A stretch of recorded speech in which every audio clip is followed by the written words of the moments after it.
V3 news లక్ష్యం సమాజహితం. నేను మీ సాయసిదా. ముందుగా హెడ్లైన్స్ చూద్దాం. సీఎం జగన్ పై దాడి ఘటనపై స్పందించిన రాజమండ్రి ఎంపీ మార్గాని భరత్. చంద్రబాబు దాడి చేయించి ఉంటాడని వ్యాఖ్యలు.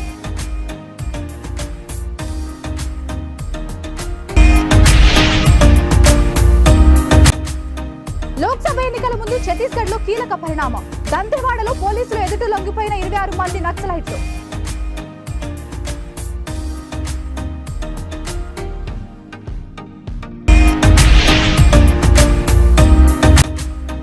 శ్రీకాళహస్తీశ్వర ఆలయాన్ని దర్శించుకున్న బ్యాడ్మింటన్ క్రీడాకారిణి పివి సింధు. ఆశీర్వచనం చేసి తీర్థ ప్రసాదాలు అందజేసిన వేద పండితులు.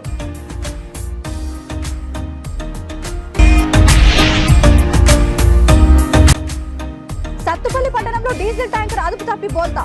భారీగా లీక్ అయిన డీజిల్, ఫైర్ సిబ్బంది అప్రమత్తతతో తప్పిన ప్రమాదం. మేమంతా సిద్ధం బస్సు యాత్రలో సీఎం జగన్ పై దాడి ఘటనపై రాజమండ్రి ఎంపీ మార్గాని భరత్ స్పందించారు. సీఎం జగన్ కు పెద్ద ప్రమాదం తప్పిందని ఆయన అన్నారు. ముఖ్యమంత్రి జగన్ పై దాడి చాలా బాధాకరమన్నారు. ఎయిర్ గన్ తో కాల్చినట్లుగా తెలుస్తుందన్న ఎంపీ భరత్, అదృష్టవశాత్తు జగన్ కు పెద్ద ప్రమాదం తప్పిందన్నారు. జగన్ పై దాడి ఘటనపై చంద్రబాబు, పవన్ కళ్యాణ్ వ్యాఖ్యలు సరికాదన్నారు ఎంపీ భరత్. భగవంతుడు జగనన్న పక్షాన ఉన్నాడు కాబట్టి ఆయనకు ప్రాణాపాయం తప్పిందన్నారు. బహుశా చంద్రబాబు దాడి చేయించి ఉంటాడని అనుకుంటున్నాను అని భరత్ అనుమానం వ్యక్తం చేశారు.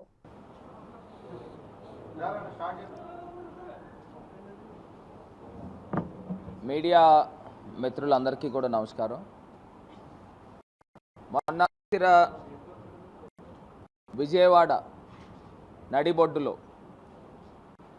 గౌరవ ముఖ్యమంత్రి జగన్మోహన్ రెడ్డి గారి పైన దాడి అసలు ఒకటి ఎంత బాధాకరం, విచారకరం అని అంటే, ముఖ్యమంత్రి గారి పైన ఒక ఎయిర్ గన్ పెట్టి డైరెక్ట్ షాట్ చేయడము నేరుగా కనుబొమ్మ పైన తాకింది. సుమారుగా దానికి కూడా సుమారుగా 2-3 కుట్లు కూడా పడినాయి. మరి అది నిజంగా ఆ కనుబొమ్మ కిందన ఒక అంగుళం కింద తగిలితే మరి ఎంత ప్రమాదం జరిగేది. అదే ఒక కనుబొమ్మకి రైట్ సైడ్ ఇటుపక్కకు తగిలితే, ఈ కణిత పైన తగిలితే, కణత పైన తగిలితే ప్రాణానికి ఎంత ప్రమాదం. ఒక్కసారి ఎవరైతే ఈ సోకాల్డ్ తెలుగుదేశం పార్టీ, చంద్రబాబు నాయుడు గారు నోటికొచ్చిన మాటలు, చంద్రబాబు నాయుడు గారు పార్టీ నుంచి పనికి మాలిన వాళ్ళు నోటికొచ్చిన మాటలు మాట్లాడుతూ ఉన్నారు. ఇది కాకుండా జనసేన పార్టీ పవన్ కళ్యాణ్ గారు ఆయన మాట్లాడుతూ ఉన్నారు. మాకు మేమే చేయించుకున్నాము, మాకు అప్పుడు కోడికత్తి అయిపోయింది, ఇప్పుడు తీసుకొచ్చి రాయి పెట్టి కొట్టించుకున్నాం. అసలు ఎవరన్నా కడుపుకు అన్నం తింటున్నారా, గడ్డి తింటున్నారా? ఇప్పుడు ఎయిర్ గన్ పెట్టి షాట్ చేస్తే మామూలు రాయి పెట్టి ఇసిరిన పక్కన ఎవరు కంటికి కనబడిపోతుంది. బిల్డింగ్ పై నుంచో లేకపోతే ఎక్కడి నుంచో కార్నర్ నుంచో ఎయిర్ గన్ పెట్టి టప్మని కొడితే అది నేరుగా వచ్చి ఇక్కడ తగిలింది. ఎవరైనా డైరెక్ట్గా కొట్టించుకునే కార్యక్రమం చేస్తారా? ప్రాణాలను ఎవరైనా రిస్క్ పెట్టుకుంటారా? నోటికి ఏమొస్తే ఏం మాట్లాడుతున్నారో కనీసం జ్ఞానం పెట్టుకోండి. ఇవాళ ఇదే చంద్రబాబు నాయుడు గారు రాజమండ్రి సెంట్రల్ జైల్లో ఉన్నాడు. సెంట్రల్ జైల్లో ఉన్నప్పుడు వాళ్ళ ఆవిడ, వాళ్ళ భార్య ఏం చెప్తా ఉంది? మా ఆయనకి దోమలు కుట్టేస్తున్నాయి, దోమలతో చంపించే కార్యక్రమం చేస్తున్నాడని. లోక్సభ ఎన్నికల ముందు ఛత్తీస్గఢ్ లో కీలక పరిణామం చోటు చేసుకుంది. దంతెవాడలో మొత్తం 26 మంది నక్సలైట్లు పోలీసుల ఎదుట లొంగిపోయారు. ఈ ప్రాంతంలో ఏప్రిల్ 19న పోలింగ్ జరగనుంది. లొంగిపోయిన వారిలో జోగా ముచకి అనే మావోయిస్టు పై ₹1,00,000 బహుమతి ఉందని దంతెవాడ పోలీసులు సూపరింటెండెంట్ గౌరవ్ రాయ్ తెలిపారు. 26 మంది వ్యక్తుల్లో 5 మహిళలతో పాటు 2 బాలికలు ఉన్నారని పోలీసులు వెల్లడించారు. जिला पुलिस दंतेवाड़ा के समक्ष आत्मसमर्पण किया है। इसके तहत मैं आपको ये भी बताना चाहूँगा कि लोन वैटो अभियान के तहत अब तक जब से ये अभियान चालू हुआ है अब तक कुल 717 माओवादी हैं जिन्होंने आत्मसमर्पण किया है, जिसमें से लगभग 106 పార్లమెంట్ ఎన్నికల వేళ కరీంనగర్ లో ఆయా రాజకీయ పార్టీలకు భారీ షాక్ తగలనుంది. లోక్సభ ఎన్నికలకు కరీంనగర్ పార్లమెంట్ స్వతంత్ర అభ్యర్థిగా నేరెళ్ల బాధితుల పక్షాన వారి మద్దతుతో బాధితుడు కోల హరీష్ బరిలో ఉంటున్నట్టు తెలిపారు. తమకు జరిగిన అన్యాయానికి ప్రభుత్వాలు మారినా న్యాయం జరగడం లేదని, పార్లమెంట్ వేదికగా తమ గొంతులు వినిపించడానికి పోటీ చేస్తున్నట్టు తెలిపారు. 8 ఏళ్లుగా పోరాటం చేస్తే తమపై 3rd డిగ్రీ ప్రయోగించిన అధికారులకు ప్రమోషన్లు వస్తున్నాయని, సర్వస్వం కోల్పోయిన తమకు మాత్రం న్యాయం జరగడం లేదని ఆవేదన వ్యక్తం చేశారు. తాము పెట్టిన కేసు ఇంతవరకు కూడా ఎఫ్ఐఆర్ కాలేదని, గతంలో అన్ని పార్టీలు హామీ ఇచ్చినా కనీసం ఇప్పటి వరకు అధికారులపై ఎలాంటి చర్యలు తీసుకోలేదని ఆవేదన వ్యక్తం చేశారు. తమకు న్యాయం జరగాలని జనంలోకి వెళ్లి జనాన్ని అడుగుతామని, అందుకే పార్లమెంట్ ఎన్నికల్లో బరిలో ఉంటున్నామని స్పష్టం చేశారు. నమస్కారం అండి. తెలంగాణ ప్రజలందరికీ నేను మీ కోల హరీష్, నేరెళ్ల బాధితుని. నేరెళ్ల సంఘటన విషయం యావత్ భారతదేశంలో, తెలంగాణ రాష్ట్రంలో ప్రతి ఒక్కరికి తెలుసు. 8 ఏళ్ల నుంచి నిరంతరం పోరాటం చేస్తూనే ఉన్నాము. ఇప్పుడు ముఖ్య ఉద్దేశం ఏంటంటే 8 ఏళ్ల నుంచి అయినా కానీ కనీసం మాకు న్యాయం జరిగే పరిస్థితి లేదు. గత ప్రభుత్వం మాకు ఏం న్యాయం చేయలేదు. ఈ ప్రభుత్వంలో, కాంగ్రెస్ ప్రభుత్వంలో మాకు న్యాయం చేయాలని మనస్ఫూర్తిగా కోరుకుంటున్నాము. మేము మా యొక్క స్థానిక మంత్రి పొన్నం ప్రభాకర్ గారిని, కేకే మహేందర్ అన్నను, ఆదిశీన అన్నను కూడా కలిసి చాలా సందర్భాల్లో మాకు న్యాయం కావాలని చెప్పేసి అడిగినాం. వాళ్ళు కూడా సంకల్పం స్పందించి చేస్తూ అన్నారు. కానీ ఇప్పుడున్న పరిస్థితుల్లో మేము అందరు చుట్టూ తిరిగినాము. అప్పుడు అన్ని పార్టీలు వచ్చినాయి, నేరెళ్లలో అన్యాయం జరిగిందని అందరూ వచ్చారు. కానీ ఇంతవరకు కూడా మాకు ఎటువంటి న్యాయం జరుగుతలేదు. రీసెంట్గా రేవంత్ రెడ్డి గారు అసెంబ్లీలో మాట్లాడినప్పుడు మాకు చాలా సంతోషం అనిపించింది. మాకు న్యాయం జరుగుతుందని ఒక ఆశ చిగురించింది. కానీ ఇప్పటివరకు కూడా మమ్మల్ని పిలుచుకొని మాట్లాడతారు కావచ్చు, మాకు న్యాయం చేస్తారు కావచ్చు అని ఆశలు ఉన్నాయి. కానీ ఇప్పటివరకు కూడా ఎవరు స్పందించలేదు. దీని ఉద్దేశంలో బేస్ చేసుకొని మాకు న్యాయం కావాలి, ఇంకెన్ని రోజులు ఇట్లా పోరాటం చేస్తామనే ఉద్దేశంతో కరీంనగర్ పార్లమెంట్లో పోటీ చేస్తూ మా గొంతుకను పార్లమెంట్లో వినిపించి మాకు న్యాయం జరిగే విధంగా మేము మా ఇష్యూని ఈ తెలంగాణ వ్యాప్తంగా అందరికీ తెలియజేయాలి, మళ్ళీ ఒకసారి ఇష్యూని ముందుకు తీసుకురావాలనే ఉద్దేశంతో మాకు ఎట్టి పరిస్థితుల్లో న్యాయం జరగాలి. కనీసం మేము ఎంపీకి పార్లమెంట్కి పోటీ చేస్తే కనీసం ప్రభుత్వం అనేది స్పందించి మా బాధను అర్థం చేసుకొని మాకు న్యాయం చేస్తారనే నమ్మకంతో మేము ఎంపీకి నామినేషన్ ఇద్దామని మా బాధితులందరూ నిర్ణయం తీసుకొని, మా బాధితులందరి తరఫున నేను పోటీ చేయడానికి సిద్ధమైన, మా బాధితులందరి సపోర్ట్ తోటి ఎంపీగా పోటీ చేస్తున్నా. కనీసం ఇప్పటికైనా ప్రభుత్వం స్పందించి మాకు న్యాయం చేయాలని మనస్ఫూర్తిగా కోరుకుంటున్నాను. సనత్ నగర్ పరిధిలో విషాదం జరిగింది. జీహెచ్ఎంసీ స్విమ్మింగ్ పూల్లో పడి 12 ఏళ్ల బాలుడు కార్తికేయ మృతి చెందాడు. స్నేహితులతో క్రికెట్ ఆడుతుండగా స్విమ్మింగ్ పూల్లో బాల్ పడడంతో తీసుకురావడానికి వెళ్లి కార్తికేయ మృతి చెందాడు. స్విమ్మింగ్ పూల్ బంద్ ఉండగా గోడ దూకి వెళ్లినట్లు స్నేహితులు చెబుతున్నారు. బాలుడు మృతదేహాన్ని పోస్ట్ మార్టం నిమిత్తం గాంధీకి తరలించారు. సనత్ నగర్ పోలీసులు అనుమానాస్పద మృతిగా కేసు నమోదు చేసి దర్యాప్తు చేస్తున్నారు.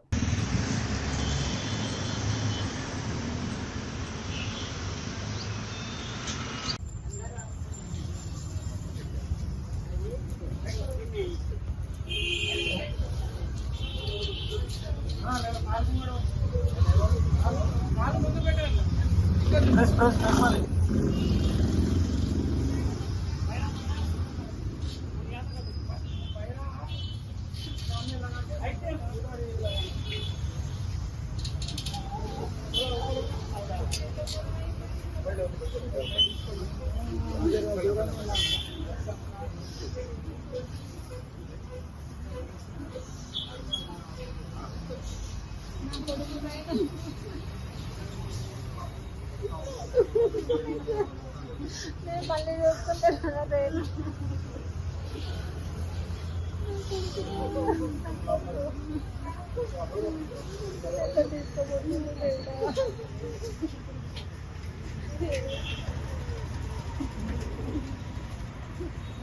ఎందుకైనా రాయలేదు.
ఖమ్మం జిల్లా సత్తుపల్లి పట్టణంలో డీజిల్ ట్యాంకర్ అదుపు తప్పి బోల్తా పడింది. ఆ ట్యాంకర్ హైదరాబాద్ నుండి వైజాగ్ వెళ్తోంది. సత్తుపల్లి పట్టణం బస్టాండ్ సమీపంలో హైవేపై డీజిల్ ట్యాంకర్ బోల్తా పడడంతో డీజిల్ భారీగా లీక్ అయింది. దాంతో ట్రాఫిక్ కు అంతరాయం కలిగింది. డ్రైవర్ సడన్ బ్రేక్ వేయడంతో ప్రమాదం చోటు చేసుకుంది. సమాచారం తెలుసుకున్న ఫైర్ సిబ్బంది సంఘటనా స్థలానికి చేరుకొని రోడ్డుపై పడ్డ డీజిల్ ను వాటర్ తో క్లీన్ చేశారు.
తిరుపతి జిల్లా శ్రీకాళహస్తీశ్వర ఆలయాన్ని ప్రముఖ బ్యాడ్మింటన్ క్రీడాకారిణి పివి సింధు కుటుంబ సభ్యులతో కలిసి దర్శించుకున్నారు.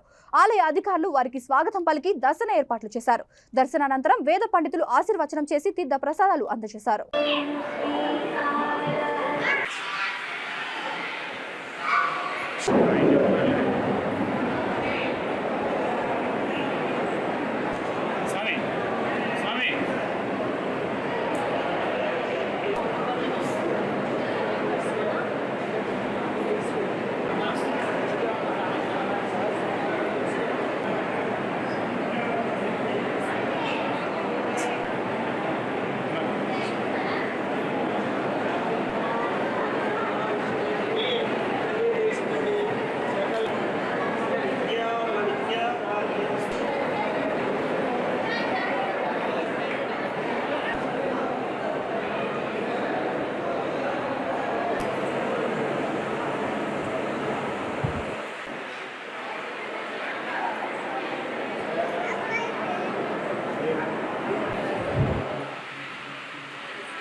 హరిహర క్షేత్రంగా పేరుగాంచిన వేములవాడ శ్రీ రాజరాజేశ్వర స్వామి దేవస్థానంలో శ్రీ సీతారాముల కళ్యాణంలో హిజ్రాలు హంగామా చేస్తారు.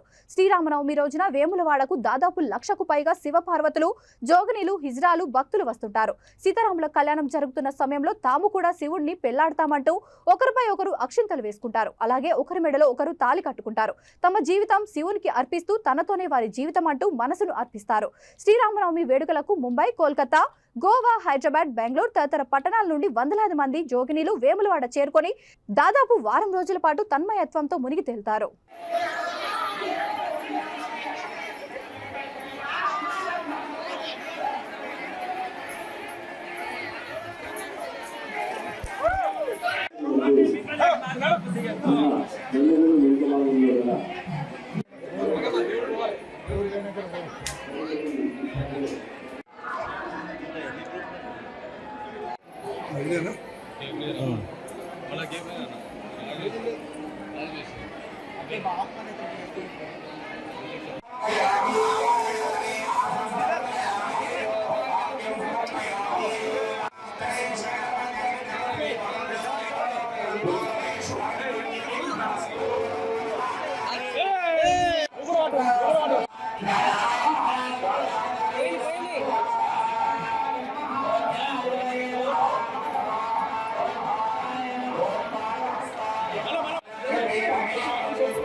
అనుమతే మృగయాన స్వస్తి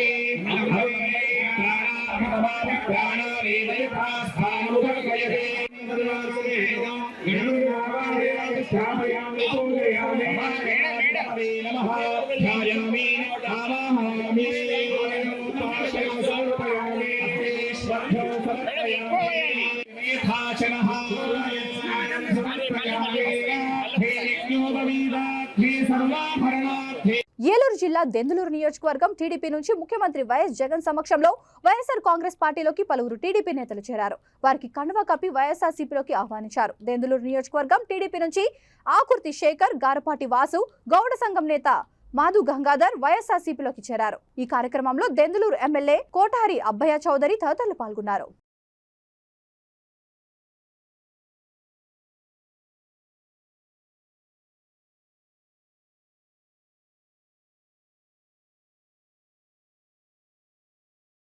బులెటిన్ ముగించే ముందు హెడ్లైన్స్ మరొకసారి. సీఎం జగన్ పై దాడి ఘటనపై స్పందించిన రాజమండ్రి ఎంపీ మార్గాని భరత్. చంద్రబాబు దాడి చేయించి ఉంటాడని వ్యాఖ్యలు.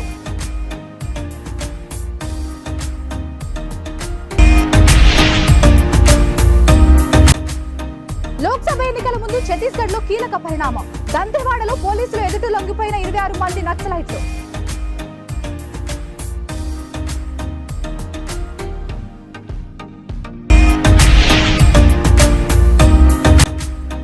శ్రీకాళహస్తీశ్వర ఆలయాన్ని దర్శించుకున్న బ్యాడ్మింటన్ క్రీడాకారిణి పివి సింధు. ఆశీర్వచనం చేసి తీర్థ ప్రసాదాలు అందజేసిన వేద పండితులు.